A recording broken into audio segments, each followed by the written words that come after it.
दोस्तों, स्वागत है आपका अपना YouTube channel PK Uni Classes में।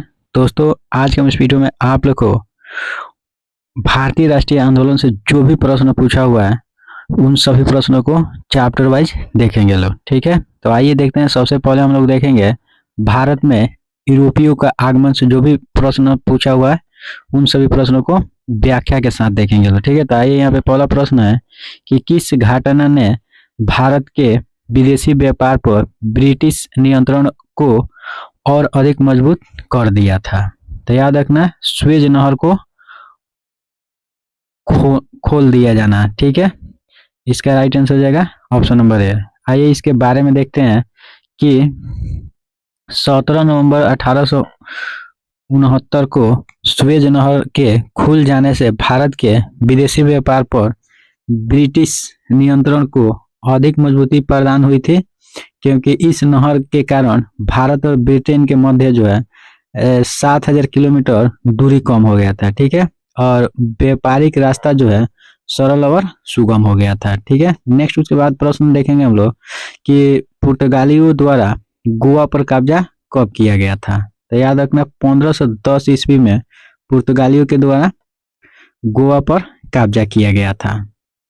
आइए इसके बारे में देखते हैं कि भारत में पुर्तगालियों के द्वारा गोवा पर कब्जा जो है 1510 ईस्वी में किया गया था। याद रखना है, पुर्तगाली वायसराय अल्फांसो द अल्बुर्क ने 1510 ईस्वी में बीजापुर के सुल्तान यूसुफ आदि शाह को हराकर गोवा को अपने कब्जे में लिया था। याद रखना, अल्फांसो द अल्बुर्क जो था 1510 में किसको हराकर, तो याद रखना सुल्तान यूसुफ आदिल शाह। ठीक है, इसको हरा के क्या किया था, गोवा पे कब्जा किया हुआ था। नेक्स्ट उसके बाद प्रश्न है कि डॉट डॉट में इंग्लैंड की रानी को भारत की महारानी घोषित किया गया था।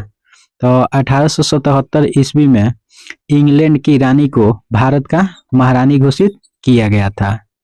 नेक्स्ट उसके बाद हम लोग देखेंगे यहाँ पे कि डॉट डॉट को प्रारंभिक तौर पर ईस्ट इंडीज के साथ व्यापार करने के लिए गठित किया गया था, लेकिन अंत में यह मुख्य रूप से भारतीय उपमहाद्वीप और चीन के साथ व्यापार तक ही सीमित रह गया।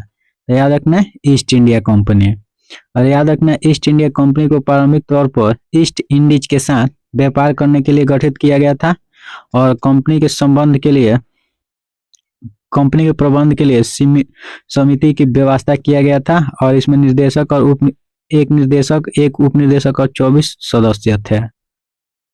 नेक्स्ट उसके बाद हम देखेंगे कि जब फ्रांसीसी नेतृत्व में फ्रांस ने डॉट डॉट पर कब्जा कर लिया था तो पहला कर्नाटक युद्ध लड़ा गया था। तो याद रखना, मद्रास पर जब फ्रांसीसी नेतृत्व में फ्रांस ने मद्रास पर कब्जा कर लिया था तो अब जाके कर्नाटक का पहला युद्ध लड़ा गया था। नेक्स्ट उसके बाद हम देखेंगे यहाँ पे कि भारत में यहाँ पे देखेंगे कि भारत में अंग्रेजों द्वारा निर्मित प्रथम किला कौन सा था। बताना है कि भारत में अंग्रेजों के द्वारा निर्मित पहला किला जो था वो कौन था। तो याद रखना, फोर्ट सेंट जॉर्ज जो था वो भारत में अंग्रेजों के द्वारा निर्मित पहला किला था। ठीक है, और याद रखना इसका स्थापना जो है 1640 ईस्वी में किया गया था। नेक्स्ट उसके बाद हम देखेंगे कि केप ऑफ गुड होप कहाँ स्थित है। बताना है कि केप ऑफ गुड होप जो है वो कहाँ पर स्थित है। तो याद रखना, दक्षिण अफ्रीका में केप ऑफ गुड होप स्थित है। याद रखना, केप ऑफ गुड होप जो है उतमासा अंतरिप, मतलब इसको केप ऑफ गुड होप को उतमासा अंतरिप भी कहा जाता है। ठीक है, यह दक्षिण अफ्रीका के पश्चिमी तट पर स्थित है। और याद रखना, पुर्तगाली यात्री वास्को डी गामा ने उतमासा अंतरिप से होकर भारत का खोज 1498 में किया था। नेक्स्ट उसके बाद हम देखेंगे कि ईस्ट इंडिया कंपनी को 31 दिसंबर को डॉट डॉट को एलिजाबेथ प्रथम द्वारा अंग्रेजी रॉयल चार्टर दिया गया था। तो याद रखना, 1600 ईस्वी में। याद रखना, ईस्ट इंडिया कंपनी को 31 दिसंबर 1600 ईस्वी को इंग्लैंड की महारानी एलिजाबेथ प्रथम ने चार्टर जारी कर अंग्रेज व्यापारियों को 15 वर्षों के लिए पूर्वी देशों के साथ व्यापार करने का अधिकार प्रदान किए थे। नेक्स्ट उसके बाद हम देखेंगे कि महारानी एलिजाबेथ प्रथम द्वारा हस्ताक्षरित एक चार्टर के माध्यम से ईस्ट इंडिया कंपनी का गठन डॉट में हुआ था। तो याद रखना 1600 ईस्वी में हुआ था। नेक्स्ट उसके बाद प्रश्न है कि अंग्रेजों ने भारत में क्षेत्रों को प्रांतों में विभाजित किया, बंगाल, बॉम्बे, मद्रास, जिन्हें डेस कहा जाता है। ठीक है, तो याद रखना प्रेसिडेंसी कहा जाता है। ठीक है, अंग्रेजों ने भारत के क्षेत्रों को बंगाल, बॉम्बे और मद्रास में विभाजित किया था, उसे प्रेसिडेंसी कहा जाता है। नेक्स्ट उसके बाद प्रश्न है कि अरब व्यापारियों ने लाल सागर और भूमध्य बंदरगाहों के मध्य से भारतीय वस्तुओं को डॉट देशों में भेजा। तो याद रखना यूरोपीय देशों में भेजा हुआ था। आइए इसके बारे में देखते हैं कि अरब व्यापारियों ने लाल सागर तथा भूमध्य सागर के बंदरगाहों के मध्य से भारतीय वस्तुओं का यूरोप में व्यापार जो है किया था। और याद रखना 1869 में सुएज नहर का निर्माण किया, जो लाल सागर और भूमध्य सागर को जोड़ता है। और याद रखना इस नहर ने भारत और यूरोप के बीच की दूरी जो है 7000 किलोमीटर घटा दिया था। नेक्स्ट उसके बाद हम लोग देखेंगे दूसरा का चैप्टर मराठों का उदय एवं विकास से जो भी प्रश्न पूछा हुआ है उन सभी प्रश्नों को। तो सबसे पहला प्रश्न यहाँ पे है कि शिवाजी ने 1660 के दशक में हमलों की श्रृंखला का नेतृत्व करने के लिए डॉट रणनीति और सैन्य रणनीतियों का उपयोग किए थे। तो याद रखना है गोरिल्ला का। ठीक है, यहाँ पे गोरिल्ला लिखा है, तो गोरिल्ला भी देता है किसी किसी बुक में। नेक्स्ट उसके बाद हम लोग देखेंगे यहाँ पे कि शिवाजी का जन्म इनमें से किस किला में हुआ था। बताना है कि शिवाजी का जन्म जो है इसमें से किस किला में हुआ था। तो याद रखना है शिवनेरी में शिवाजी का जन्म हुआ था। उसके बाद याद रखना है पानीपत का तीसरा लड़ाई जो है कब लड़ा गया था। तो याद रखना है पानीपत का तीसरा लड़ाई 1761 ईस्वी में लड़ा गया था। आइए इसके बारे में देखते हैं कि पानीपत की तीसरा लड़ाई जो है वो 1761 ईस्वी में लड़ा गया था। और यह युद्ध जो है अहमद शाह अब्दाली और मराठों के बीच में हुआ था।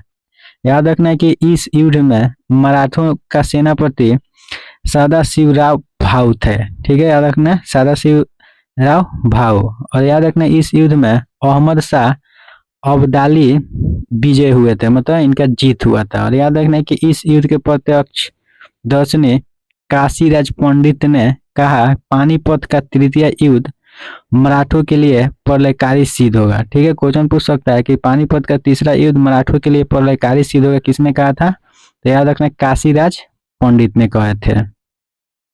नेक्स्ट प्रश्न है कि सालबाई की संधि पर डॉट में हस्ताक्षर किया गया। ठीक है, जिसने पहले एंग्लो मराठा युद्ध को समाप्त कर दिया था। तो याद रखना मई 1782 ईस्वी में सालाबाई की संधि पर हस्ताक्षर किया गया था, जो पहले एंग्लो मराठा युद्ध को समाप्त कर दिया था। याद रखना सालाबाई की युद्ध कब हुआ था, तो 17 मई 1782 को।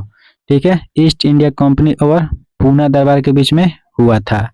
याद रखना फरवरी 1783 में पेशवा की सरकार में इसकी पुष्टि कर दिया गया और इसके फलस्वरूप 1775 ईस्वी में चल रहा प्रथम अंगल मराठा युद्ध जो है समाप्त हो गया था। नेक्स्ट उसके बाद प्रश्न है कि मराठों ने सन डॉट में अहमद शाह अब्दाली से पराजित होकर साता को खो दिए थे। तो अभी बताए थे 1761 ईस्वी में मराठा ने अहमद शाह अब्दाली से पराजित होकर मतलब हार कर अपना साता को खो दिए थे। नेक्स्ट उसके बाद प्रश्न है कि बसिन की संधि पर किस पर हस्ताक्षर किया गया। बताना है कि बसिन की संधि पर किस पर हस्ताक्षर किया गया था। तो 1802 ईस्वी में बसिन की संधि पर हस्ताक्षर किया गया था। आइए इसके बारे में देखते हैं। बसिन की संधि जो है पेशवा बाजीराव द्वितीय और अंग्रेज के बीच में कब हुआ था, 31 दिसंबर 1802 को हुआ था। ठीक है, और याद रखना इस संधि के तहत पेशवा ने 6000 अंग्रेजी सैनिकों की एक टुकड़ी पूना में रखना स्वीकार किया और गुजरात ताप्ती नर्मदा के आसपास के क्षेत्र तथा तुंगभद्रा नदी जो है उसके समवर्ती क्षेत्र में 20 लाख राजस्व जो है 20 लाख रुपया को दे दिए थे। नेक्स्ट उसके बाद हम लोग देखेंगे यहाँ पे स्वतंत्र राष्ट्र मतलब मैसूर, बंगाल और पंजाब, अवध से जो भी प्रश्न भारतीय राष्ट्रीय आंदोलन से पूछता है उन सभी प्रश्नों को। तो सबसे पहला यहाँ पे प्रश्न है कि भारतीय इतिहास में सन 1765 में घटित हुई काल कठोरी की घटना कहाँ हुई थी? तो याद रखना, काल कठोरी की घटना कहाँ पे हुआ था? तो कलकत्ता में हुआ था। कब हुआ था? तो 20 जून 1756 ईस्वी को हुआ था। आइए इसके बारे में देखते हैं कि यह घटना जो कहाँ पे हुआ था, बंगाल के कलकत्ता में हुआ था। ऐसा मानना है कि बंगाल के नवाब सिराजुद्दौला ने 146 अंग्रेज बंदियों, जिसमें स्त्री और बच्चे भी शामिल थे, इसको एक 18 फुट लंबा और 14 फुट 10 इंच चौड़ा कमरा में बंद कर दिया था। और याद रखना है कि 23 जून को प्रातः इस कोठरी को खोला गया था, जिसमें 23 लोग क्या हुए थे? जीवित बचे थे। बाकी जो भी लोग थे सभी के सभी मतलब मर गए थे। ठीक है। और जीवित रहने वाले में हालवेल भी थे। ठीक है, याद रखना, जीवित रहने वाला में हालवेल था, जिसने इस घटना को मतलब रचा है, मतलब लिखा है। नेक्स्ट उसके बाद प्रश्न है कि अंग्रेजों ने सन डॉट में पंजाब पर कब्जा किया था। तो 1849 ईस्वी में अंग्रेजों के द्वारा पंजाब पर कब्जा किया गया था। याद रखना, द्वितीय आंग्ल सिख युद्ध 1848 से लेकर 49 के बीच में हुआ था। इसके तहत 3 युद्ध लड़ा गया। गुजरात का युद्ध जो है 21 फरवरी 1849 को लड़ा गया।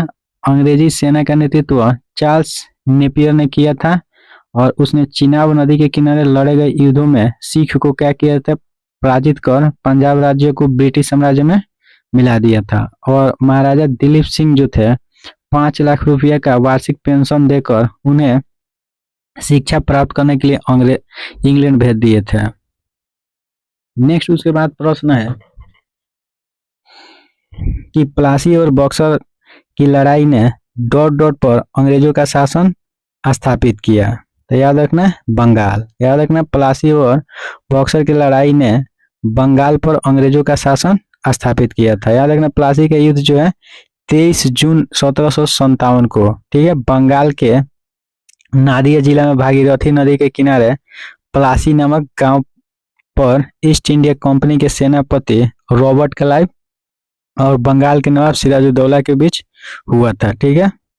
नेक्स्ट उसके बाद प्रश्न है कि प्लासी युद्ध लड़ा गया था। तो याद रखना, प्लासी युद्ध जो है कब लड़ा गया था? तो 23 जून 1757 ईस्वी को प्लासी का युद्ध लड़ा गया था। नेक्स्ट उसके बाद हम देखेंगे कि मुर्शिद कुली खान ने खुद को बंगाल का नवाब घोषित कर दिया और अपनी राजधानी ढाका से हटा के कहाँ पे कर दिए थे? तो याद रखना, मुर्शिदाबाद। ठीक है, मुर्शिद कुली खान जो थे खुद को बंगाल के नवाब घोषित किए थे और अपना राजधानी जो है ढाका से कहाँ कर दिए थे? मुर्शिदाबाद कर दिए थे। आइए देखते हैं कि औरंगजेब के पोता अजमीर शाह से मतभेद के कारण मुर्शिद कुली खान ने अपनी राजधानी ढाका से मुर्शिदाबाद स्थानांतरित कर दिए थे। याद रखना, मुर्शिद कुली खान जो है 1717 में मुगल शासक फखरुद्दीन द्वारा बंगाल का सूबेदार बनाया गया था और यह मुगल सम्राट द्वारा नियुक्त अंतिम सूबेदार भी था।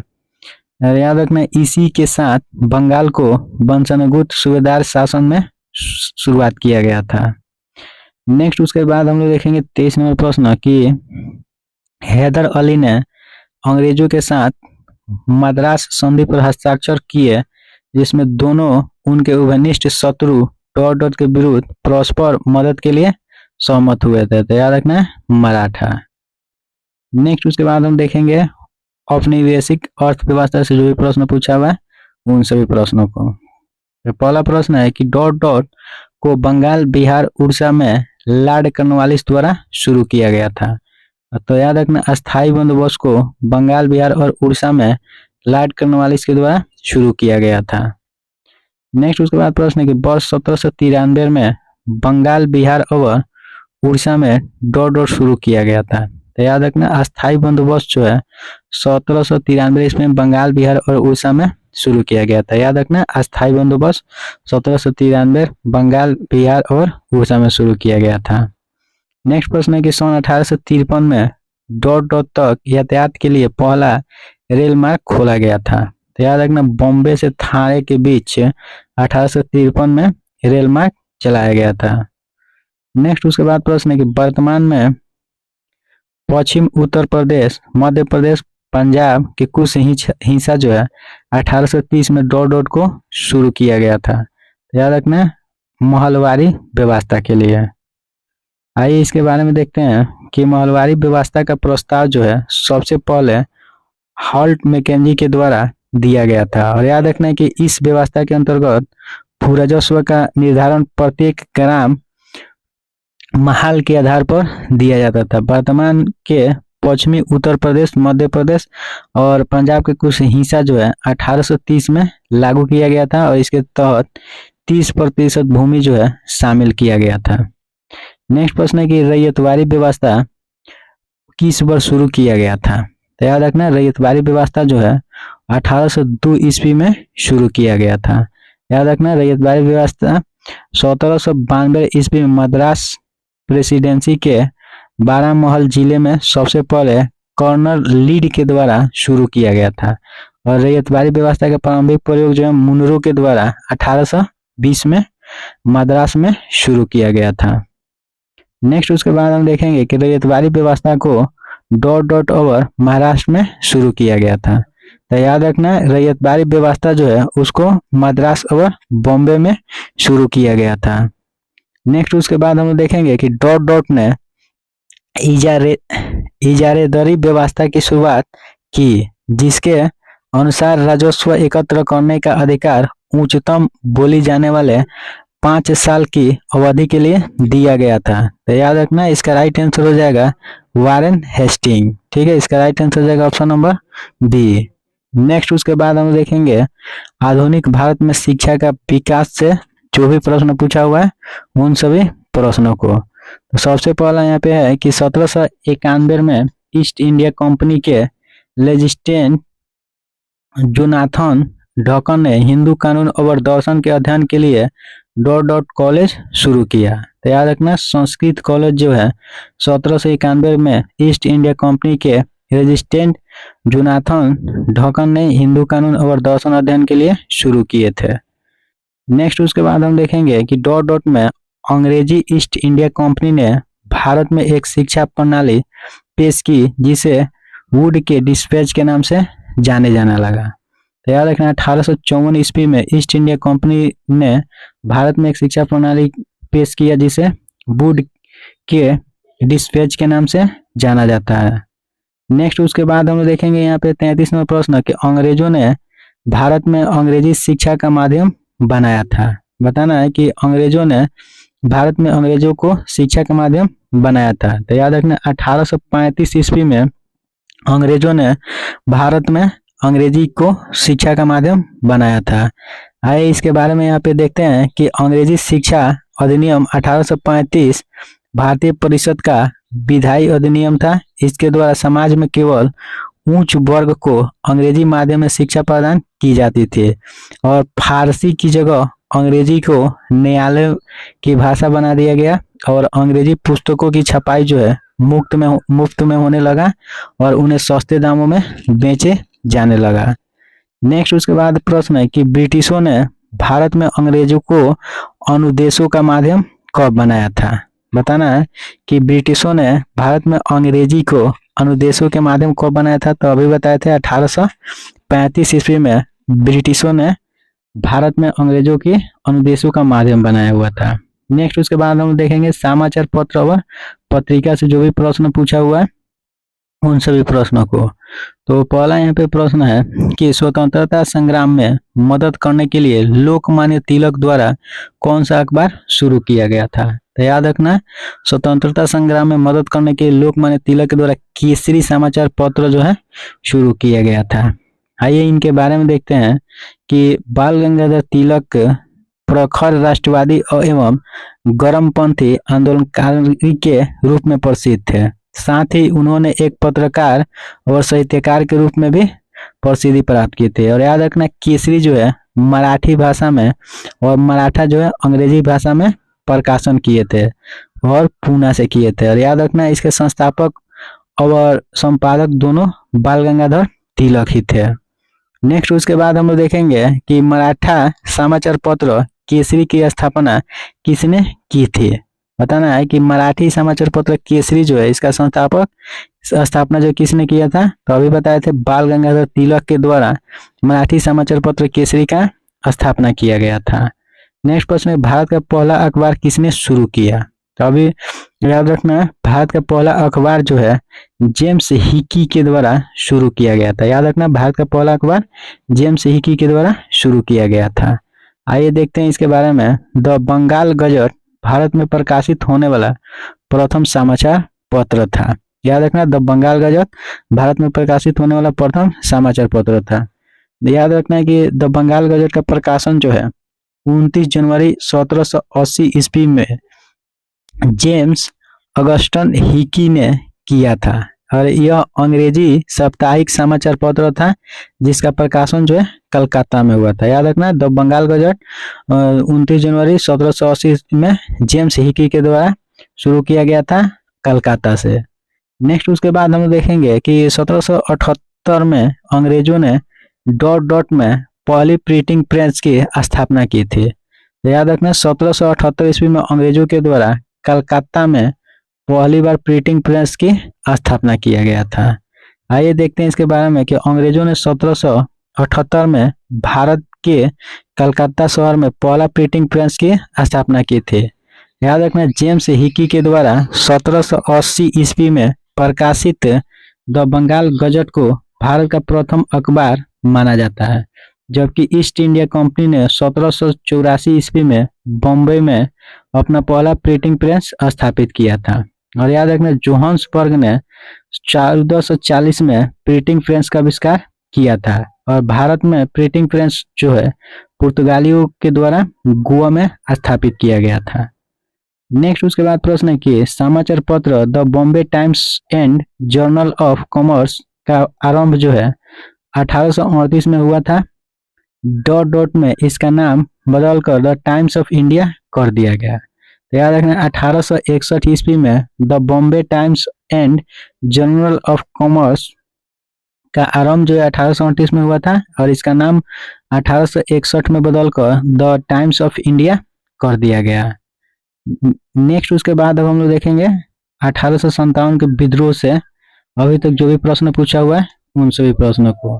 तो सबसे पहला प्रश्न है कि 1857 के विद्रोह के दौरान निम्न में से किस जात नेता ने अंग्रेजों के खिलाफ विद्रोह करने के लिए उत्तर प्रदेश में परगना बरौत और उसके आसपास के मुखियाओं और किसानों को लामबंद किया था। तो याद रखना शाहमहल ने। याद रखना शाहमहल ने 1857 के विद्रोह के दौरान अंग्रेजों के खिलाफ विद्रोह करने के लिए उत्तर प्रदेश के परगना बरौत में विद्रोह किए हुए थे।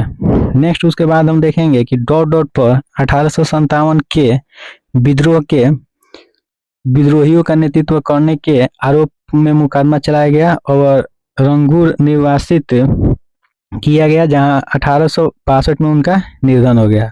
तो याद रखना बहादुर शाह जफर को 1857 के विद्रोह के विद्रोहियों का नेतृत्व किए हुए थे और इन पे मुकदमा चलाया गया और इनको क्या किया गया, रंगूर भेज दिया गया। वहीं पे उनका 1862 में मृत्यु हो गया। आइए इनके बारे में देखते हैं कि 1857 के विद्रोह मतलब जिसे प्रथम स्वतंत्रता संग्राम कहा जाता है, इसके बाद भारत का अंतिम मुगल शासक बहादुर शाह जफर को बंदी बना लिया गया और निर्वासित करके रंगूर मतलब बर्मा भेज दिया गया और 7 नवंबर 1862 याद रखना 7 नवंबर 1862 को उनका निर्वासन के दौरान निधन हो गया था। नेक्स्ट उसके बाद प्रश्न है कि डॉट डॉट में एक बड़ी हलचल हुई और ब्रिटिश साम्राज्य का नींव को हिलाकर रख दिया। इसे अक्सर स्वतंत्रता का पहला युद्ध कहा जाता है। तो याद रखना है 1857। आइए देखते हैं इसके बारे में कि 1857 क्रांति का प्रारंभ जो है 10 मई को मेरठ में हुआ था। इस समय भारत का गवर्नर जनरल लॉर्ड कैनिंग था। ठीक है, इस विद्रोह को प्रथम स्वतंत्रता संग्राम, सिपाही विद्रोह, हिंदू मुस्लिम षड्यंत्र की संज्ञा के नाम से जाना जाता है। याद रखना है कि 26 फरवरी 1857 को बहरामपुर की 19वीं नेटिव इन्फेंट्री को विखंडित कर दिया गया, क्योंकि सिपाहियों ने नई कारतूस के प्रयोग का इनकार कर दिया था। और 10 मई 1857 को मेरठ में तैनात पूरी भारतीय सेना ने विद्रोह कर दिया और अपने अधिकारियों पर गोली चलाई। और याद रखना, विद्रोहियों ने 10 मई 1857 को दिल्ली पर अधिकार कर लिया और बहादुर शाह द्वितीय को सम्राट घोषित कर दिया।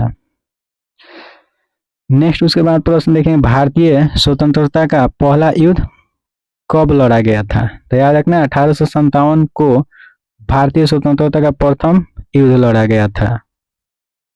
नेक्स्ट प्रश्न है कि डॉट डॉट में एक प्रमुख काया पलट हुई जिसने ब्रिटिश शासन की नींव को हिलाकर रख दिया और इसे अक्सर स्वतंत्रता का प्रथम युद्ध कहा जाता है। तो याद रखना 1857 के युद्ध को।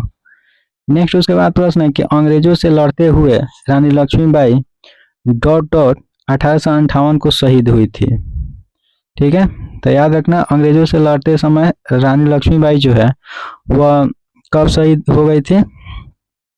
तो याद रखना सबसे पहले रानी लक्ष्मीबाई का जन्म जो है 19 नवंबर 1835 को काशी में हुआ था और इनका पिता जो थे मरो पंत तांबे थे और 14 वर्ष के आयु में इनका विवाह झांसी के महाराज गंगाधर राव से हुआ था और झांसी में 1857 के विद्रोह का नेतृत्व लक्ष्मीबाई ने की हुई थी।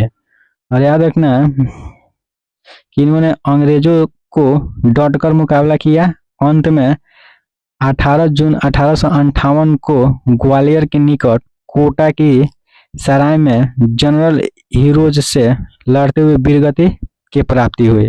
तो याद रखना 18 जून 1858 को इनको का हुआ वीरगति की प्राप्ति हो गया और इनके मृत्यु पर हीरोज जो है वो बोला था कि भारतीय विद्रोहियों में यहाँ सुई हुई अकेली मर्द है। ठीक है, बोलेगा क्वेश्चन कि भारतीय विद्रोहियों में यहाँ पे सोई हुई अकेले मर्द किसने कहा था? तो याद रखना हीरोज ने कहा था।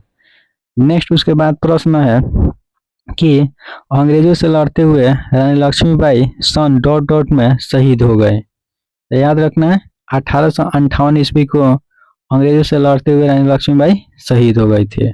तो दोस्तों अगर वीडियो आप लोग को अच्छा लग रहा है तो वीडियो को लाइक कर दीजिए और अभी तक हमारे बीके यूनि क्लासेस को सब्सक्राइब नहीं किया है तो सब्सक्राइब कर लीजिए ताकि ऐसे वीडियो का नोटिफिकेशन सबसे पहले आपके पास पहुंचे।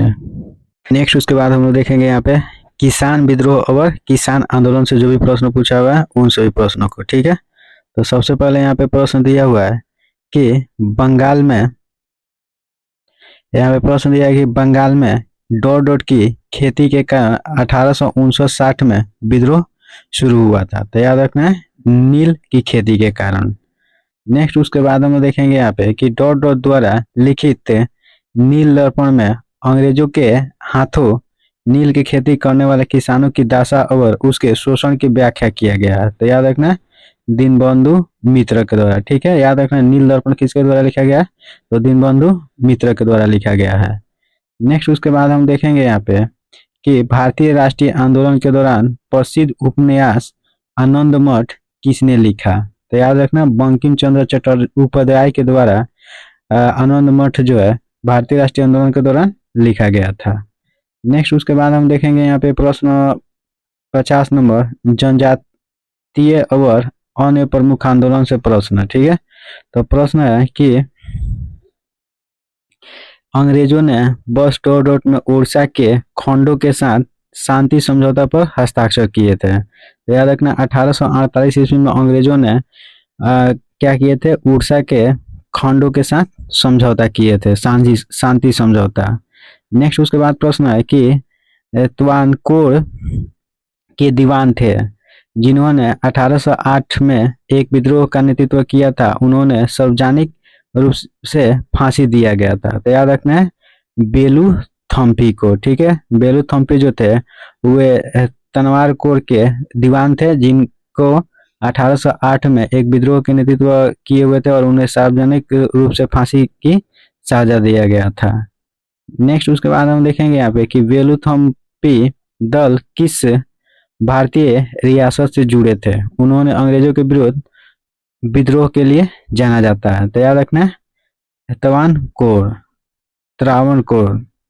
नेक्स्ट उसके बाद हम देखेंगे धार्मिक आंदोलन से जो भी प्रश्न पूछा हुआ है उन सभी प्रश्नों को। ठीक है, तो सबसे पहले यहाँ पे प्रश्न है कि युवा बंगाल आंदोलन के मुख्य प्रस्तावक कौन थे जिनके अनुयायियों ने फ्रांसीसी क्रांति के आदर्शों और ब्रिटेन उदारवादी सोच को घोषित किया था। ठीक है, तो याद रखना है हेनरी लुई विलियम डेरोजी ने।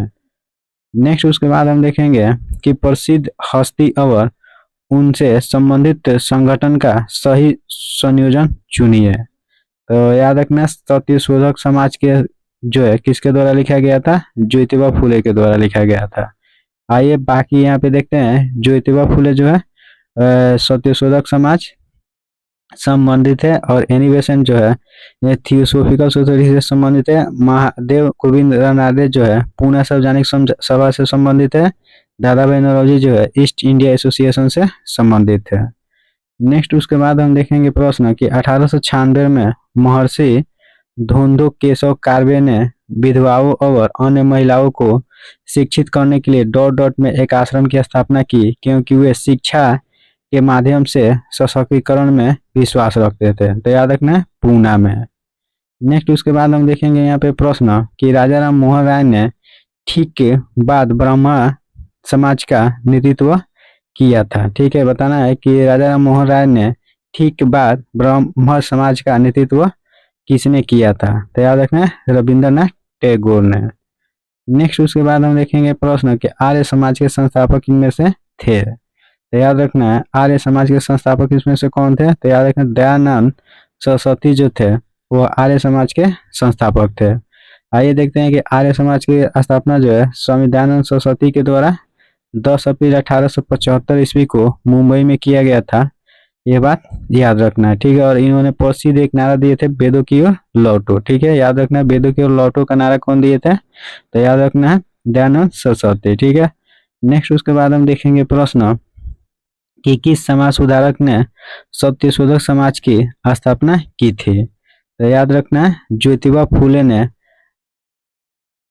सत्यशोधक समाज की स्थापना किए थे। ठीक है, और ये भी बात याद रखना है गुलामगिरी जो है ज्योतिबा फुले के द्वारा लिखा हुआ एक बहुत ही प्रमुख पुस्तक है। और याद रखना है कि स्वामी सरस्वती जो थे आर्य समाज की स्थापना जो 1875 ईस्वी में किए हुए थे। नेक्स्ट उसके बाद प्रश्न है कि आत्मीय सभा के संस्थापक थे। तो याद रखना आत्मीय सभा के संस्थापक कौन थे। तो राजा राम मोहन राय। ठीक है, याद रखना है राजा राम मोहन राय जो थे आत्मीय सभा के संस्थापक थे। ठीक है, याद रखना है राजा राम मोहन राय जो थे 1815 ईस्वी में धार्मिक सत्य के प्रचार प्रसार तथा धार्मिक विषयों के मुक्त विचार विमर्श को बढ़ाने के लिए आत्मीय सभा के स्थापना किए हुए थे। नेक्स्ट उसके बाद हम देखेंगे कि महिलाओं के अधिकारों को बढ़ावा देने के लिए 1852 में महिला सेवा मंडल की शुरुआत किसने की थी। तो याद रखना सावित्रीबाई फुले ने महिलाओं के अधिकारों को बढ़ावा देने के लिए 1852 ईस्वी में महिला सेवा मंडल का शुरुआत किया गया था। नेक्स्ट उसके बाद प्रश्न है कि प्रार्थना समाज जिसे धार्मिक और सांस्कृतिक सुधार के लिए काम करने वाली एक संस्था के रूप में मान्यता दी गई थी, इसकी स्थापना 1867 में डॉट डॉट द्वारा बॉम्बे में किया गया था। तो याद रखना डॉक्टर आत्माराव पांडुरंग के द्वारा प्रार्थना समाज की स्थापना जो है 1867 में बॉम्बे में किया गया था।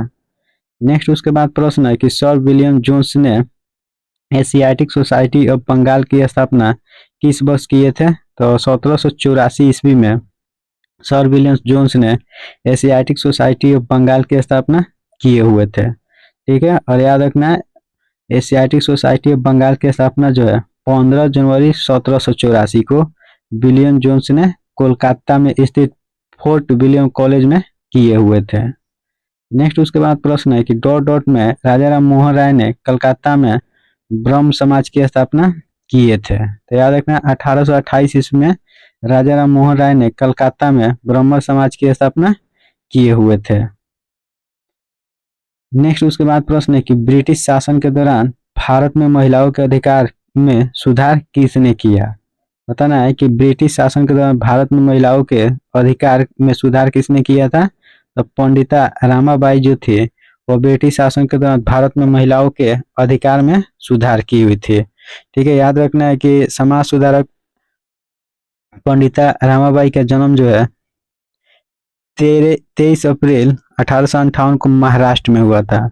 और याद रखना ये संस्कृत के विद्वांसी थे और इन्होंने महिलाओं के अधिकार और शिक्षा को लेकर उल्लेखनीय कार्य किया है। याद रखना बम्बई में शारदा सदन की शुरुआत जो है 1919 में ब्रिटिश सरकार जो थे केसर हिंद से सम्मानित किए हुए थे। याद रखना पंडिता रामाबाई को 1919 में ब्रिटिश सरकार जो है केसर हिंद से सम्मानित किए हुए थे। नेक्स्ट उसके बाद प्रश्न है कि प्रार्थना समाज की स्थापना 1867 में किसने किया था। तो याद रखना आत्माराव पांडुरंग जो थे प्रार्थना समाज की स्थापना 1867 में किए हुए थे। नेक्स्ट याद रखना है कि केशव चंद्र सेन से प्रेरणा लेकर आत्माराव पांडुरंग ने 1867 में महाराष्ट्र में प्रार्थना समाज की स्थापना की हुई थी। याद रखना प्रार्थना समाज जो है इसका मुख्य उद्देश्य एक केशववाद का श्रेय देना था और धर्म के कुरीति जो था और रूढ़ी और पुरोहित को अधिपय से मुक्त कराना था। नेक्स्ट उसके बाद प्रश्न है कि मद्रास में वेद समाज की स्थापना किस वर्ष हुई थी। बताना है कि मद्रास में वेद समाज की स्थापना किस वर्ष हुई थी। तो 1864 ईस्वी में मद्रास में वेद समाज की स्थापना किया गया था। याद रखना केशव चंद्र सेन के द्वारा 1864 में मद्रास में गए और वहां के लोगों को वेद समाज स्थापित करने की प्रेरणा दी। और याद रखना 1864 में मद्रास के एक तरुण युवक के श्री धरलू नायडू ने वेद समाज की स्थापना की तथा वेद समाज को दक्षिण भारत का ब्रह्म समाज कहा गया। नेक्स्ट प्रश्न है कि थियोसॉफिकल सोसाइटी की स्थापना कब हुई। बताना है कि थियोसॉफिकल सोसाइटी की स्थापना जो है कब हुआ। तो 1875 ईस्वी में थियोसॉफिकल सोसाइटी की स्थापना किया गया था। आइए इसके बारे में देखते हैं कि थियोसॉफिकल सोसाइटी एक अंतर्राष्ट्रीय आध्यात्मिक संस्था है।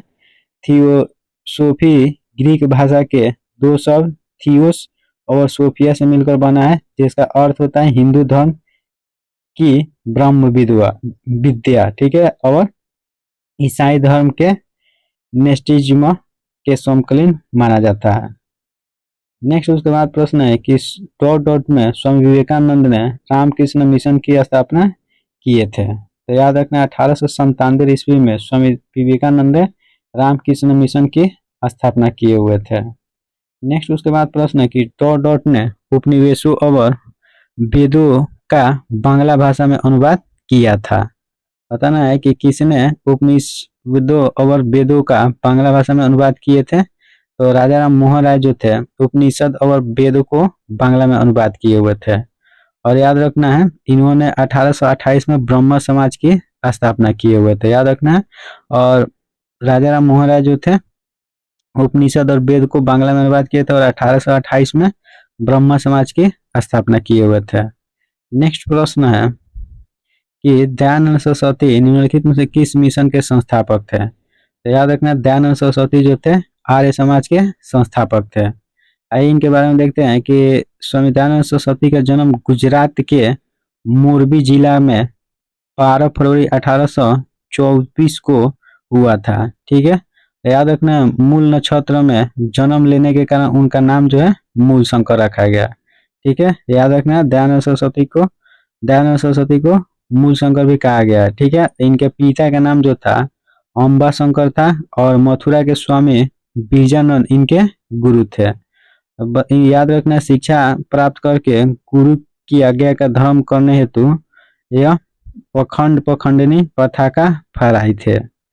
नेक्स्ट उसके बाद हम देखेंगे वेदों की ओर लौटो का नारा जो है वह स्वामी दयानंद सरस्वती ने ही दिए हुए थे। ठीक है, और याद रखना सत्य प्रकाश जो है इन्हीं का प्रमुख रचना है। ठीक है, सत्य प्रकाश जो है सत्यार्थ प्रकाश संस्कृत में लिखा गया दयानंद सरस्वती के प्रमुख पुस्तक है। नेक्स्ट उसके बाद प्रश्न है सती प्रथा पर प्रतिबंध लगाने के लिए किस वर्ष में अधिनियम पारित किया गया था। 1829 ईस्वी में सती प्रथा पर प्रतिबंध लगाने के लिए अधिनियम पारित किया गया था। नेक्स्ट उसके बाद हम देखेंगे भारतीय राष्ट्रीय कांग्रेस से जो भी प्रश्न पूछा हुआ है उन सभी प्रश्नों को। तो सबसे पहला यहाँ पे प्रश्न है कि भारतीय राष्ट्रीय कांग्रेस का प्रथम अधिवेशन कहाँ आयोजित किया गया था। तो याद रखना बॉम्बे में भारतीय राष्ट्रीय कांग्रेस का प्रथम अधिवेशन जो है आयोजित किया गया था।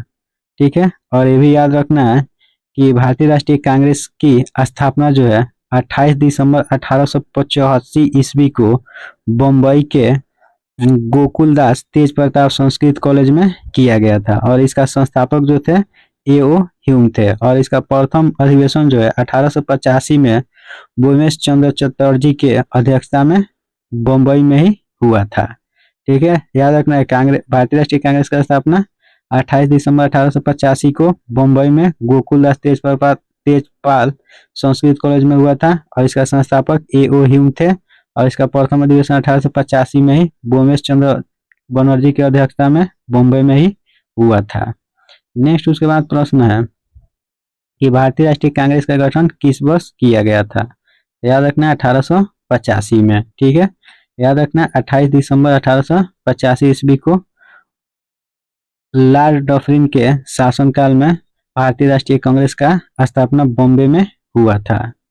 नेक्स्ट उसके बाद हम देखेंगे बंगाल विभाजन और स्वदेशी आंदोलन से जो भी प्रश्न बन सकता है उन सभी प्रश्नों को। तो प्रश्न है कि किस वर्ष भारत के तत्कालिक वायसराय लॉर्ड कर्जन ने बंगाल विभाजन की घोषणा किया था। तो याद रखना 1905 ईस्वी में। ठीक है, याद रखना लॉर्ड कर्जन के द्वारा 1905 में बंगाल विभाजन की घोषणा किया गया था। इसके विरुद्ध में पूरे बंगाल में बंग भंग आंदोलन शुरू हो गया था और याद रखना 7 अगस्त 1905 को कलकत्ता के टाउन हॉल में स्वदेशी आंदोलन की घोषणा किया गया। ठीक है, और 16 अक्टूबर 1905 को यह प्रभावी हो गया। ठीक है, और याद रखना है कि पूरे बंगाल में 16 अक्टूबर को शोक दिवस के रूप में मनाया जाता है। नेक्स्ट उसके बाद प्रश्न है कि बंगाल का पहला विभाजन वर्ष हुआ था। बताना है कि बंगाल का पहला विभाजन जो है कब हुआ था। तो 1905 ईस्वी में बंगाल का पहला विभाजन हुआ था।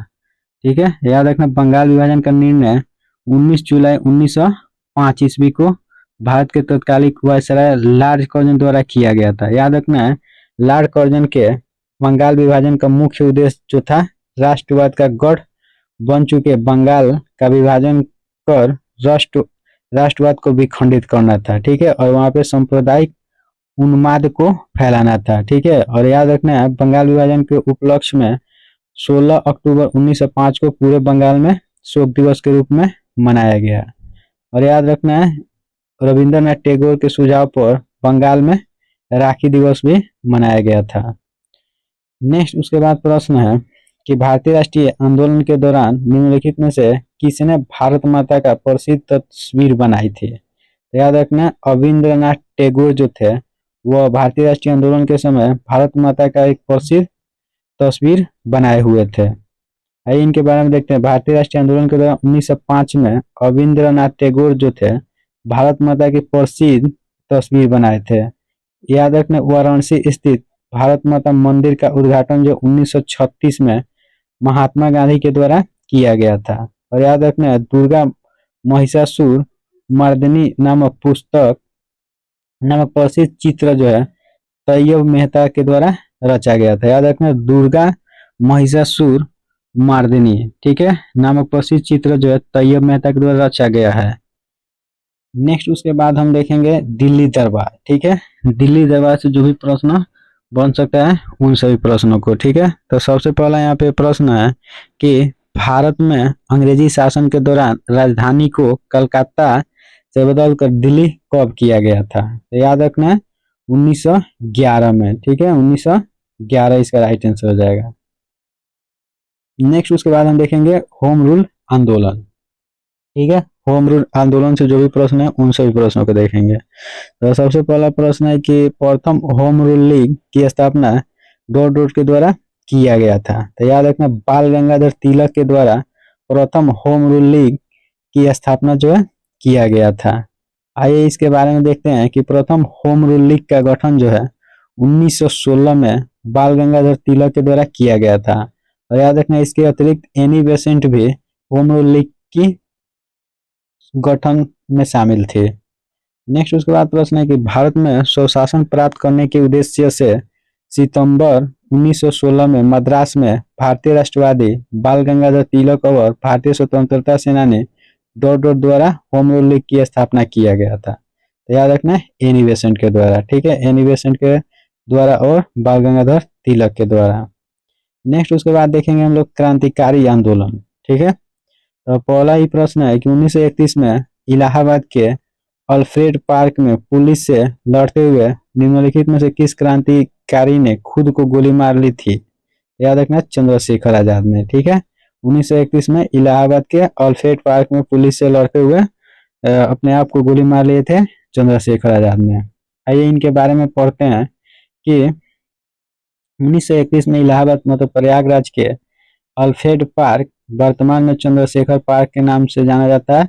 पुलिस से लड़ते हुए चंद्रशेखर आजाद ने खुद को गोली मार ली थी। याद रखना है खुदीराम बोस जो थे प्रफुल्ल चाकी के साथ मुजफ्फरपुर साजिश मामले में उनकी भूमिका के लिए मात्र 18 वर्ष की आयु में फांसी की सजा दिया गया था।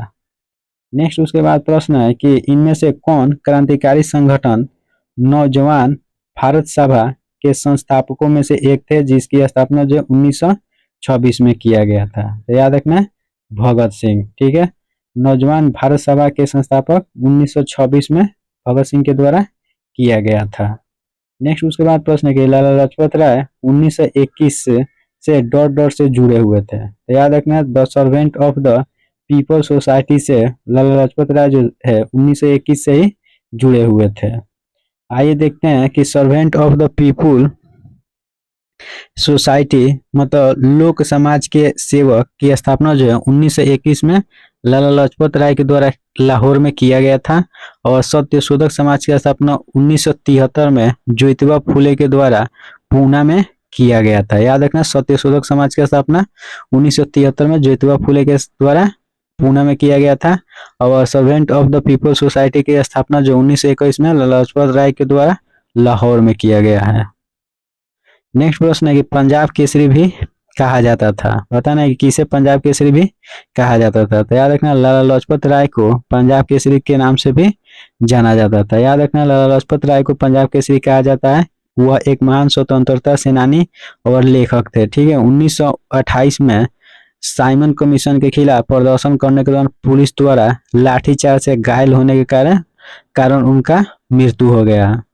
नेक्स्ट प्रश्न है कि सोहन सिंह भाखना 1913 में संयुक्त राज्य अमेरिका में भारतीयों द्वारा स्थापित डॉट डॉट के पहले अध्यक्ष थे। तो याद रखना गदर पार्टी के। याद रखना मोहन सिंह भाखना 1913 में संयुक्त राज्य अमेरिका में भारतीयों द्वारा स्थापित गदर पार्टी के प्रथम अध्यक्ष थे। याद रखना है कि यह 6 भाषाओं में प्रकाशित होता था और 1913 में गदर पार्टी की स्थापना लाला हरदयाल के द्वारा किया गया था। नेक्स्ट उसके बाद हम लोग देखेंगे रॉलेट एक्ट, ठीक है। रॉलेट एक्ट से जो भी प्रश्न बन सकता है उन सभी प्रश्नों को देखेंगे। लो पहला प्रश्न है कि रॉलेट एक्ट पारित किए जाने के समय ब्रिटिश भारत का वायसराय कौन था? तो याद रखना लॉर्ड चेम्सफोर्ड, ठीक है। लॉर्ड चेम्सफोर्ड जो था रॉलेट एक्ट के समय ब्रिटिश भारत का वायसराय था। नेक्स्ट उसके बाद प्रश्न है कि ब्रिटिश सरकार ने कुख्यात रॉलेट अधिनियम कब पारित किया था और इस अधिनियम में बिना मुकदमे के राजनीतिक नजरबंदी की अनुमति दी गई थी? तो याद रखना 1919 में। याद रखना रॉलेट एक्ट जो है 1919 में ब्रिटिश सरकार द्वारा राष्ट्रीय आंदोलन को दबाने के लिए किया गया था। उसके बाद हम देखेंगे जलियांवाला बाग हत्याकांड से प्रश्न, ठीक है। तो प्रश्न है कि 1919 में जलियांवाला बाग की घटना के जांच के लिए भारत सरकार द्वारा किस आयोग का गठन किया गया था? तो याद रखना हंटर आयोग। हंटर आयोग का आयोजन किया गया था 1919 में जलियांवाला बाग हत्याकांड का जांच करने के लिए। आइए इसके बारे में देखते हैं कि 1919 में जलियांवाला बाग की हत्याकांड की जांच के लिए भारत सरकार द्वारा हंटर आयोग का गठन किया गया था और इसका सचिव जो था एडविन मॉन्टेस्क्यू थे, ठीक है। और इस मामले के जांच के लिए एक समिति किया गया था जिसे हंटर कमीशन के नाम से जाना जाता है। नेक्स्ट प्रश्न है जलियांवाला बाग नरसंहार किस वर्ष घटित हुआ। बताना है कि जलियांवाला बाग नरसंहार जो है किस वर्ष घटित हुआ था। तो 1919 ईस्वी में जलियांवाला बाग नरसंहार जो है घटित हुआ था। ठीक है, याद रखना 13 अप्रैल 1919 को जलियांवाला बाग हत्याकांड हुआ था। उसके बाद हम देखेंगे असहयोग खिलाफत आंदोलन। ठीक है, असहयोग और खिलाफत आंदोलन से जो भी प्रश्न बन सकता है। तो पहला यहाँ पे प्रश्न है कि किस अवधि के दौरान भारत में ब्रिटिश शासन का विरोध करने के लिए खिलाफत आंदोलन और असहयोग आंदोलन शुरू किया गया था। तो 1919 से लेकर 22 तक शुरू किया गया था। नेक्स्ट प्रश्न है कि ऐतिहासिक स्थान चौरी चौरा किस राज्य में स्थित है। बताना है कि ऐतिहासिक स्थान चौरी चौरा जो है किस राज्य में स्थित है, उत्तर प्रदेश में है। आइए इसके बारे में देखते हैं हम लोग चौरा चौरी घटना के बारे में। याद रखना असहयोग आंदोलन के दौरान प्रदर्शनकारियों पर पुलिस कार्रवाई के जवाब में पुलिस स्टेशन में आग लगा दी जाती है, जिसमें 22 पुलिसकर्मी की मृत्यु हो जाती है। इस घटना के कारण गांधी जी ने असहयोग आंदोलन स्थगित कर दिए थे और चौरी चौरा की घटना जो है 4 फरवरी 1932 को संयुक्त प्रांत मतलब गोरखपुर जिला में हुई थी।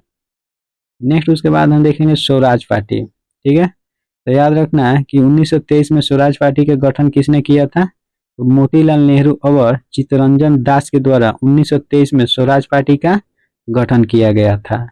आइए इसके बारे में देखते हैं कि स्वराज पार्टी की स्थापना जो है मोतीलाल नेहरू और चित्तरंजन दास ने मिलकर 1 जनवरी 1923 को किए थे। और याद रखना चित्तरंजन दास इसके अध्यक्ष थे और मोतीलाल नेहरू सचिव थे।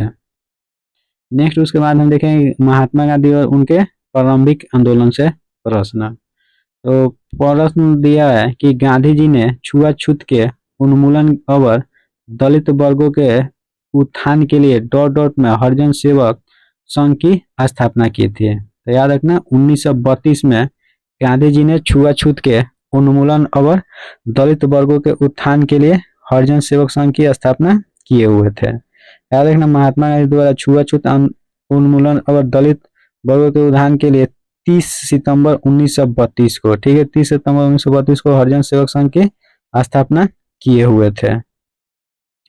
नेक्स्ट उसके बाद प्रश्न है कि महात्मा गांधी ने चंपारण नामक एक छोटे गांव में सत्याग्रह आंदोलन शुरू किया था। और चंपारण वर्तमान में कौन से भारतीय राज्य में स्थित है। तो याद रखना चंपारण बिहार में स्थित है। नेक्स्ट उसके बाद प्रश्न 1930 में नमक उत्पादन पर ब्रिटिश एकाधिकार के खिलाफ इनमें से कौन सा अहिंसक विरोध किया गया था। तो याद रखना है दांडी यात्रा। याद रखना है 1930 में नमक उत्पादन पर ब्रिटिश एकाधिकार के खिलाफ अहिंसक विरोध किया गया था, दांडी यात्रा। नेक्स्ट उसके बाद हम लोग इसके बारे में थोड़ा देखेंगे कि गुजरात के साबरमती आश्रम से दांडी तक 78 निस्वार्थ स्वयं सेवकों के साथ 28 दिन तक गांधी जी ने यात्रा किए थे। याद रखना 12 मार्च से लेकर 6 अप्रैल 1930 तक, ठीक है, तब जाके नमक कानून को भंग किए हुए थे। नेक्स्ट उसके बाद प्रश्न है कि महात्मा गांधी के नेतृत्व में कांग्रेस ने नागरिक अवज्ञा आंदोलन शुरू किया जो डॉट डॉट के साथ जुड़ा हुआ है। तो याद रखना है दांडी मार्च के साथ। याद रखना 12 मार्च 1930 को साबरमती आश्रम से गांधी जी अपने 78 अनुयायियों के साथ अहमदाबाद से लगभग 385 किलोमीटर दूर भारत के पश्चिमी तट पर स्थित एक गांव है, ठीक है, ऐतिहासिक दांडी यात्रा जो है आरंभ किए थे और 24 दिनों की लंबी यात्रा के बाद 6 अप्रैल 1930 को दांडी पहुंचे थे, ठीक है, और नमक कानून को तोड़े थे। नेक्स्ट प्रश्न है कि महात्मा गांधी के नेतृत्व में कांग्रेस ने सविनय अवज्ञा आंदोलन कब शुरू किया। तो याद रखना 1930 ईस्वी में महात्मा गांधी के नेतृत्व में कांग्रेस ने सविनय अवज्ञा आंदोलन शुरू किए हुए थे। और ये भी बात याद रखना 78 आदमी के साथ 24 दिन तक लगातार चलकर 6 अप्रैल 1930 को नमक कानून जो है भंग किए थे। ये भी याद रखना 241 मील पैदल चले थे, ठीक है। नेक्स्ट उसके बाद प्रश्न है कि दांडी नमक सत्याग्रह किस वर्ष शुरू हुआ था। तो याद रखना 1930 ईस्वी में दांडी नमक सत्याग्रह जो है शुरू हुआ था। नेक्स्ट उसके बाद प्रश्न है पूना पैक्ट महात्मा गांधी और डॉट डॉट के बीच में हुआ था। तो भीमराव अंबेडकर और महात्मा गांधी के बीच पूना पैक्ट की घटना हुआ था। आइए देखते हैं इनके बारे में कि पूना पैक्ट ब्रिटिश सरकार के विधानमंडल में चुनाव सीटों के आरक्षण के लिए दलित वर्ग की ओर से 24 सितंबर 1932 को येरवडा सेंट्रल जेल पूना में एमके गांधी और भीमराव अंबेडकर के बीच एक समझौता हुआ था। अंग्रेज सरकार ने इस समझौता को सांप्रदायिक अधिनिर्णय में संशोधन रूप में अनुमोदित किया हुआ था। ठीक है, तो याद रखना पूना पैक्ट 24 सितंबर 1932 को एमके गांधी और भीमराव अंबेडकर के बीच हुआ था। नेक्स्ट उसके बाद प्रश्न है कि 1939 में सुभाष चंद्र बोस द्वारा शुरू की गई पार्टी का नाम क्या था। तो याद रखना ऑल इंडिया फॉरवर्ड ब्लॉक। ठीक है, सुभाष चंद्र बोस के द्वारा 1939 में ऑल इंडिया फॉरवर्ड ब्लॉक की स्थापना किया गया था। नेक्स्ट प्रश्न है कि सन डॉट डॉट में सुभाष चंद्र बोस ने आजाद हिंद फौज की स्थापना किए थे। तो 1943 ईस्वी में सुभाष चंद्र बोस ने आजाद हिंद फौज की स्थापना किए हुए थे। आइए इनके बारे में देखते हैं कि 14 अगस्त 1945 को आत्मसमर्पण करने के बावजूद आजाद हिंद फौज की सेना से हार नहीं माने थे। ठीक है, याद रखना आजाद हिंद फौज म्यांमार के रंगूर प्रदेश को जीतते हुए भारत के समर्थित क्षेत्रों में प्रवेश किए हुए थे। नेक्स्ट उसके बाद प्रश्न है कि निम्नलिखित में से किसे व्यापक रूप से 1942 में भारत छोड़ो आंदोलन के दौरान ग्वालिया टैंक मैदान बॉम्बे में भारतीय राष्ट्रीय ध्वज फहराने के लिए याद किया जाता है। याद रखना अरुणा आसफ अली को। नेक्स्ट उसके बाद प्रश्न है कि भारत छोड़ो आंदोलन कब हुआ था। तो याद रखना भारत छोड़ो आंदोलन जो है वो 1942 को हुआ था। याद रखना भारत छोड़ो आंदोलन 9 अगस्त 1942 को शुरू हुआ था। याद रखना भारत छोड़ो आंदोलन 9 अगस्त 1942। नेक्स्ट उसके बाद प्रश्न है कि भारत छोड़ो आंदोलन 1942 में महात्मा गांधी द्वारा दिए गए नारे डॉट डॉट के साथ शुरू हुआ था। तो याद रखना करो या मरो। ठीक है, भारत छोड़ो आंदोलन के दौरान जो है करो या मरो का नारा 1942 में गांधी जी के द्वारा दिया गया था। दोस्तों यह वीडियो आपको अच्छा लग रहा है तो प्लीज वीडियो को लाइक कर दीजिए और अभी तक हमारे बीके यूनि क्लासेस को सब्सक्राइब नहीं किए हैं तो सब्सक्राइब कर लीजिए ताकि ऐसे ही वीडियो का नोटिफिकेशन सबसे पहले आपके पास पहुंचे। तो देखेंगे यहाँ पे भारत का संवैधानिक विकास से जो भी प्रश्न पूछा है उन सभी प्रश्नों को। ठीक है, तो यहाँ पे पहला प्रश्न है कि ईस्ट इंडिया कंपनी की गतिविधियों को विनियमित करने के लिए ब्रिटिश संसद द्वारा रेगुलेटिंग एक्ट कब पारित किया गया था। तो याद रखना 1773 ईस्वी को ईस्ट इंडिया कंपनी के द्वारा रेगुलेटिंग एक्ट को पारित किया गया था। नेक्स्ट उसके बाद हम देखेंगे यहाँ पे प्रश्न कि किस अधिनियम के प्रावधान द्वारा ब्रिटेन के भारतीय प्रांतों पर ईस्ट इंडिया कंपनी के शासन को निरस्त कर दिया गया और उन्हें ब्रिटिश क्वीन के नाम पर प्रकाशित किया गया। तो याद रखना भारत सरकार अधिनियम 1858। नेक्स्ट उसके बाद हम देखेंगे यहाँ पे कि भारत सरकार अधिनियम 1919 में जिसमें कई सुधार शामिल थे निम्न में से किस रिपोर्ट सुधार के आधार पर पारित हुआ था। तो याद रखना मॉन्टेस्क्यू चेम्सफोर्ड सुधार। नेक्स्ट उसके बाद हम देखेंगे यहाँ पे कि जवाहरलाल नेहरू ने निम्नलिखित में से किस अधिनियम को दास्ता का न्याय घोषणा पत्र के रूप में वर्गीकृत किए थे। तो याद रखना भारत सरकार अधिनियम 1935। नेक्स्ट उसके बाद हम प्रश्न देखेंगे कि किस अधिनियम ने ब्रिटिश ईस्ट इंडिया कंपनी को किसी निर्देशित अवधि के बिना ताज मतलब क्राउन के लिए ट्रस्ट में भारतीय क्षेत्रों और राजस्व को बनाए रखने का अधिकार दिया।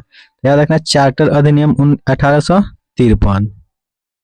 नेक्स्ट उसके बाद प्रश्न है कि अंग्रेजों ने भारत में अप्रत्यक्ष चुनाव की प्रणाली पहली बार किस अधिनियम द्वारा प्रारंभ किए थे। तो याद रखना 1892।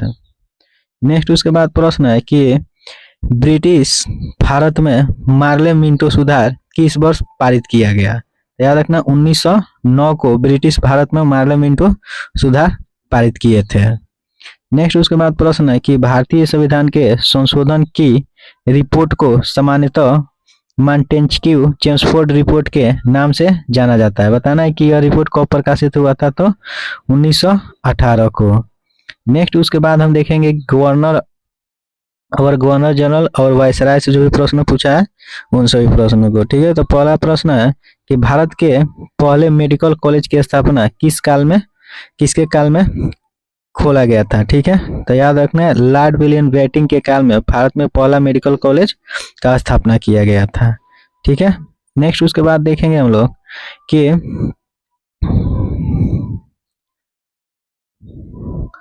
निम्न में से कौन भारत के अंतिम वायसराय थे। बताना है कि इसमें से कौन भारत का अंतिम वायसराय थे, तो लॉर्ड माउंटबेटन जो थे वो भारत के अंतिम वायसराय थे। ठीक है, द्वितीय विश्व युद्ध की समाप्ति के बाद इंग्लैंड में नई अंग्रेजी सरकार ने लॉर्ड माउंटबेटन को 20 फरवरी 1947 को भारत का नया वायसराय नियुक्त किया था और माउंटबेटन जो है जून 1948 को स्वतंत्र भारत के पहले गवर्नर जनरल बने थे। ठीक है, और भारत के पहले गवर्नर जनरल जो थे विलियम बेंटिंक बने हुए थे। नेक्स्ट उसके बाद प्रश्न है कि जिन्होंने 1848 में गवर्नर जनरल के रूप में पदभार संभाले और हड़प नीति तैयार किए थे। याद रखना है लॉर्ड डलहौजी ने। ठीक है, याद रखना है लॉर्ड डलहौजी जो है 1848 में व्यापकत्व का सिद्धांत की नीति को अपनाए हुए थे। नेक्स्ट उसके बाद प्रश्न है कि और वही प्रश्न आ गया फिर से कि व्यापकत्व सिद्धांत से जुड़े हुए थे, तो याद रखना है लॉर्ड डलहौजी। नेक्स्ट उसके बाद प्रश्न है कि विलय का सिद्धांत या हड़प नीति को लागू किया, तो याद रखना है लॉर्ड डलहौजी जो थे विलय के सिद्धांत और हड़प नीति को लागू किए हुए थे। नेक्स्ट उसके बाद प्रश्न है कि रॉबर्ट क्लाइव ने में एक दोहरी सरकार की शुरुआत की जिसके तहत मीर जाफर को बार बार नवाब बनाया गया था, तो याद रखना है बंगाल के नवाब। नेक्स्ट उसके बाद हम देखेंगे कि भारत का प्रथम वायसराय कौन था। बताना है कि भारत का प्रथम वायसराय कौन था, तो लॉर्ड कैनिंग जो थे वो भारत के प्रथम वायसराय थे। याद रखना लॉर्ड कैनिंग का कार्यकाल जो था 1856 से 1862 तक था।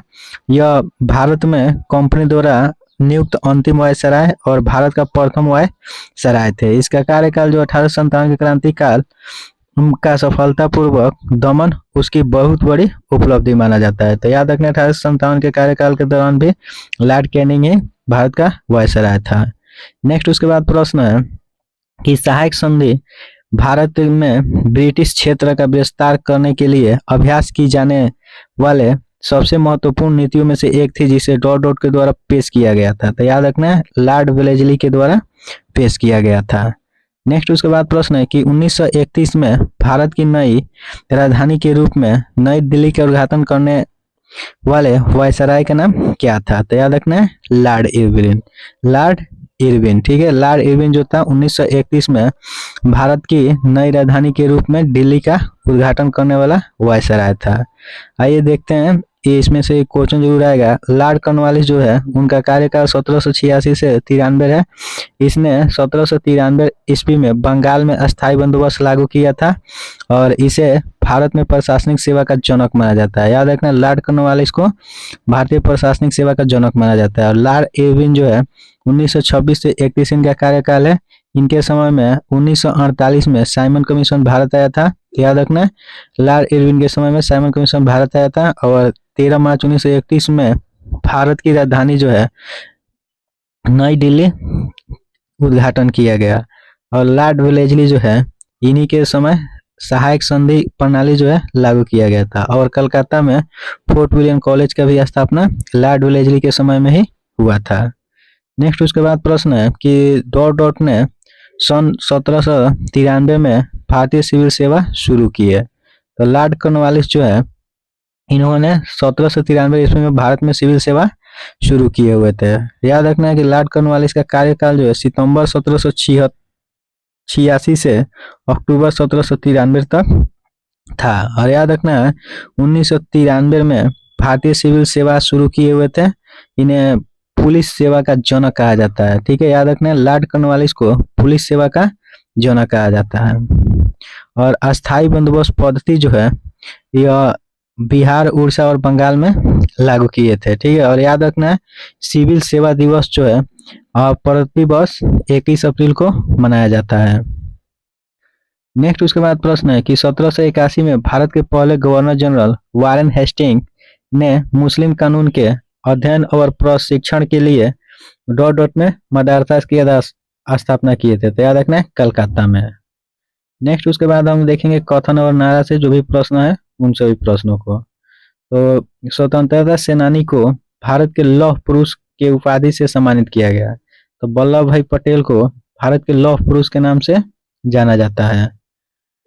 नेक्स्ट उसके बाद प्रश्न है कि पंजाब केसरी के नाम से किसको जाना जाता है। तो याद रखना लाला लाजपत राय को पंजाब केसरी के नाम से जानते हैं लोग।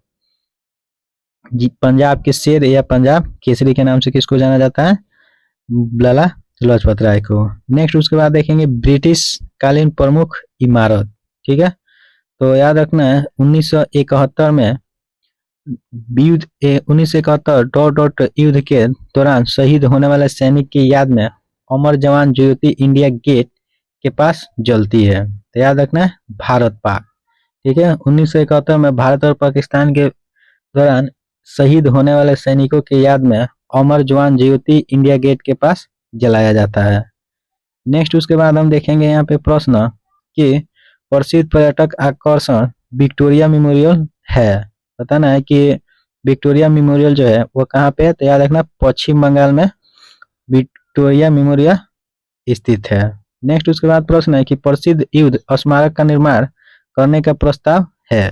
याद रखना है नई दिल्ली में। ठीक है, याद रखना है प्रसिद्ध राष्ट्रीय युद्ध स्मारक निर्माण करने का प्रस्ताव कहाँ है, नई दिल्ली में है। नेक्स्ट उसके बाद प्रश्न है कि विक्टोरिया टर्मिनल का निर्माण डॉट डॉट में किया गया था। बताना है कि विक्टोरिया टर्मिनल जो है जिसे अब छत्रपति शिवाजी टर्मिनल के नाम से जाना जाता है, इसका निर्माण कब किया गया था। तो याद रखना 1888 ईस्वी में विक्टोरिया टर्मिनल का स्थापना किया गया था। नेक्स्ट उसके बाद हम देखेंगे स्वतंत्रता के बाद भारत से जो भी प्रश्न पूछा है उन सभी प्रश्नों को। तो सबसे पहला प्रश्न है कि देश में 562 रियासतों को एकीकृत करके भारत के राजनीतिक एकीकरण का श्रेय किस हस्ती को जाता है। तो याद रखना वल्लभ भाई झावेर भाई पटेल को। नेक्स्ट उसके बाद प्रश्न है कि गोवा मुक्ति दिवस मनाया जाता है। बताना है कि गोवा मुक्ति दिवस कब मनाया जाता है। तो याद रखना है 19 दिसंबर को गोवा मुक्ति दिवस के रूप में मनाया जाता है। याद रखना भारत की आज़ादी 15 अगस्त 1947 को मिली, लेकिन गोवा जो है राज्य अभी भी पुर्तगालियों के कब्जा में था। ठीक है, देश की आज़ादी के 14 वर्ष बाद जो है 9 दिसंबर 1961 को गोवा जो है भारत राज्य में शामिल हुआ था, इसलिए 19 दिसंबर को गोवा मुक्ति दिवस के रूप में मनाया जाता है। याद रखना भारत की आज़ादी के 14 वर्ष बाद जो है गोवा भारत में शामिल हुआ था। नेक्स्ट उसके बाद देखेंगे हम लोग आधुनिक इतिहास से विविध प्रश्न। तो पहला प्रश्न है कि भारत के कुछ शैक्षणिक संस्था महात्मा गांधी के अंग्रेज के साथ सहयोग के हान की प्रतिक्रिया स्वरूप स्थापित किए गए थे। निम्नलिखित में से कौन सा संस्था उसमें से नहीं है। तो याद रखना श्रीरामपुर कॉलेज नहीं है। नेक्स्ट उसके बाद हम देखेंगे प्रश्न कि एनी बेसेंट ने बनारस में सेंट्रल हिंदू कॉलेज की स्थापना की, जिसके बाद उन्होंने डॉट डॉट को सौंप दिया। तो याद रखना मदन मोहन मालवीय। ठीक है, एनी बेसेंट ने बनारस में सेंट्रल हिंदू कॉलेज की स्थापना किया, लेकिन बाद में उन्हें मदन मोहन मालवीय को सौंप दी थी। नेक्स्ट उसके बाद प्रश्न है कि आधुनिक भारतीय इतिहास निम्न में से कौन सी घटना शामिल नहीं है। तो याद रखना महात्मा गांधी द्वारा दांडी मार्च 1910 जो है वो आधुनिक भारत के इतिहास में शामिल नहीं है। नेक्स्ट उसके बाद हम लोग देखेंगे यहाँ पे कि आधुनिक भारत के इतिहास में देखिए भारत छोड़ो आंदोलन 1942 में हुआ था, बिल्कुल सही बात है। लॉर्ड कर्जन द्वारा बंगाल का विभाजन 1905 में हुआ था। महात्मा गांधी द्वारा दांडी मार्च जो है 1930 में हुआ था। अमृतसर में जलियांवाला बाग हत्याकांड 13 अप्रैल 1919 को हुआ है।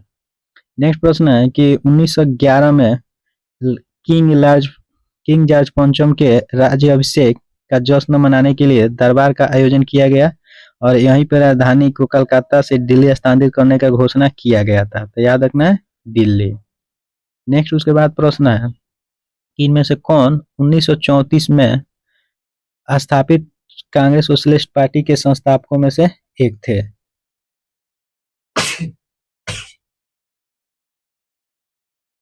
याद रखना है जयप्रकाश नारायण। नेक्स्ट उसके बाद प्रश्न हम देखेंगे कि स्वतंत्रता सेनानी का निर्णयात्मक लेखन की पहली कृति हिंद स्वराज अभी तक दुनिया भर में विवेचनात्मक रुचि का विषय है। तो याद रखना हिंद स्वराज जो है किसके द्वारा लिखा गया था, तो महात्मा गांधी के द्वारा लिखा गया था। नेक्स्ट उसके बाद प्रश्न है कि भारत में ब्रिटिश शासन के दौरान देश की आबादी का लगभग कितना प्रतिशत ज्यादातर गोवा में रहता है। तो याद रखना है 85%। नेक्स्ट उसके बाद प्रश्न है कि स्वामी नारायण संप्रदाय की स्थापना भगवान स्वामी नारायण द्वारा 200 से अधिक वर्ष पूर्व मौजूदा राज्य में किया गया था, तो गुजरात राज्य में। याद रखना स्वामी नारायण संप्रदाय कहाँ, गुजरात। नेक्स्ट उसके बाद प्रश्न है कि किस घटना को कलकत्ता हत्याकांड के रूप में जाना जाता है। तो याद रखना सीधी कार्यवाही दिवस जो है कलकत्ता हत्याकांड के रूप में जाना जाता है, जो 16 अगस्त 1946 को शुरू हुआ था। ठीक है। नेक्स्ट उसके बाद हम देखेंगे यहाँ पे कि भारत के स्वतंत्रता संग्राम से संबंधित निम्नलिखित में से कौन सी घटना उसके घटित होने के वर्ष से सम्मिलित है। तो याद रखना इसका राइट आंसर हो जाएगा यहाँ पे 1922 में चौरा चोरी के कांड के प्रत्यक्ष परिमार के रूप में महात्मा गांधी ने राष्ट्रीय स्तर पर असहयोग आंदोलन को रोक दिया था, मतलब खत्म कर दिए थे। नेक्स्ट उसके बाद हम देखेंगे यहाँ पे 1930 में भीमराव अंबेडकर ने दलितों को डिस्ट्रेस क्लासेस एसोसिएशन का गठन किए थे। 1919 में जनरल डायर ने जलियांवाला में एक सभा पर गोली चलवाए थे। 1922 में चोरा चोरी का घटना हुआ था। नेक्स्ट उसके बाद प्रश्न है कि डॉट ब्रिटिश की ग्रीष्मकालीन राजधानी थी। तो याद रखना शिमला जो है ब्रिटिश की ग्रीष्मकालीन राजधानी थी। नेक्स्ट उसके बाद देखेंगे कि स्वतंत्र पार्टी के संस्थापक निम्नलिखित में से कौन थे। तो याद रखना सी रामगोपालचारी जो थे वो स्वतंत्र पार्टी के संस्थापक थे। नेक्स्ट उसके बाद प्रश्न है कि 2 शताब्दी से भारत में आधुनिक काल की शुरुआत मानी जाती है। तो याद रखना 18वीं। नेक्स्ट प्रश्न है कि शतवर्षीय युद्ध किस देशों के बीच लड़ा गया। तो याद रखना इंग्लैंड और फ्रांस के बीच में शतवर्षीय युद्ध लड़ा गया था, जो 1337 से लेकर 1453 के बीच हुआ था। नेक्स्ट उसके बाद प्रश्न है कि बोस्टन चाय पार्टी किस वर्ष हुई। बताना है कि बोस्टन चाय पार्टी जो है कब हुआ था, तो 1773 ईस्वी में बोस्टन चाय पार्टी हुआ था। ठीक है। याद रखना अमेरिका स्वतंत्रता संग्राम के तत्कालिक कारण बोस्टन टी पार्टी की घटना थी। इस घटना का नायक जो है सैमुअल एडम्स था। ठीक है। 16 दिसंबर 1773 को जब बोस्टन पर कर युक्त चाय के 3 जहाजों को ब्रिटेन लौटने से इनकार कर दिया गया, तो 19 में एक जहाज जो है सवार हुआ और चाय की 342 पोटियों को बोस्टन हॉर्ब पर रोक कर नष्ट कर दिया गया था, जिसे बोस्टन टी पार्टी के नाम से जाना जाता है। नेक्स्ट उसके बाद प्रश्न है कि किस देश को मुख्य रूप से कम्युनिस्ट माओवादी दलों द्वारा शामिल किया गया। तो याद रखना है चीन को। नेक्स्ट उसके बाद प्रश्न है कि वह क्रांतिकारी नेता कौन था जिसने क्यूबा में भूमि सुरक्षा और साक्षरता में सुधार किया था। तो याद रखना फिदेल कास्ट्रो। नेक्स्ट उसके बाद प्रश्न है कि उस अमेरिकी नागरिक आंदोलन कार्यकर्ता का नाम क्या है जिन्होंने प्रसिद्ध भाषण आई हैव ए ड्रीम दिया था। बताना है कि आई हैव ए ड्रीम कौन दिया था। तो याद रखना मार्टिन लूथर किंग जूनियर जो थे आई हैव ए ड्रीम दिए हुए थे। नेक्स्ट प्रश्न है कि अफीम युद्ध 2 देशों के बीच लड़ा गया था, उन देशों में से एक चीन था, दूसरा देश कौन है। तो याद रखना ब्रिटेन और चीन के बीच अफीम का युद्ध हुआ था। नेक्स्ट प्रश्न है कि किसको आयरन चांसलर कहा जाता था। तो याद रखना है ऑटो वन बिस्मार्क जो था उसे आयरन का चांसलर कहा जाता था। नेक्स्ट उसके बाद प्रश्न है कि वाटरलू का युद्ध किस वर्ष लड़ा गया। तो याद रखना है 1815 ईस्वी को वाटरलू का युद्ध लड़ा गया है। नेक्स्ट उसके बाद प्रश्न डॉट द्वारा 1509 ईस्वी में द्वीप पर विजय प्राप्त किया गया। तो याद रखना पुर्तगालियों के द्वारा 1509 ईस्वी में द्वीप जो है उस पर विजय प्राप्त किया गया। नेक्स्ट उसके बाद देखेंगे हम लोग प्रश्न निम्नलिखित में से कौन सा देश गणतंत्र देश नहीं है। तो चीन जो है वो गणतंत्र देश नहीं है। तो दोस्तों अगर वीडियो आप लोग को अच्छा लगा है तो प्लीज वीडियो को लाइक कर दीजिए, और अभी तक आप हमारे बीके क्लासेस को सब्सक्राइब नहीं किए हैं तो कर लीजिए, ताकि ऐसे ही वीडियो का नोटिफिकेशन सबसे पहले आपके पास पहुंचे। मिलते हैं कुछ ऐसे ही वीडियो को लेकर।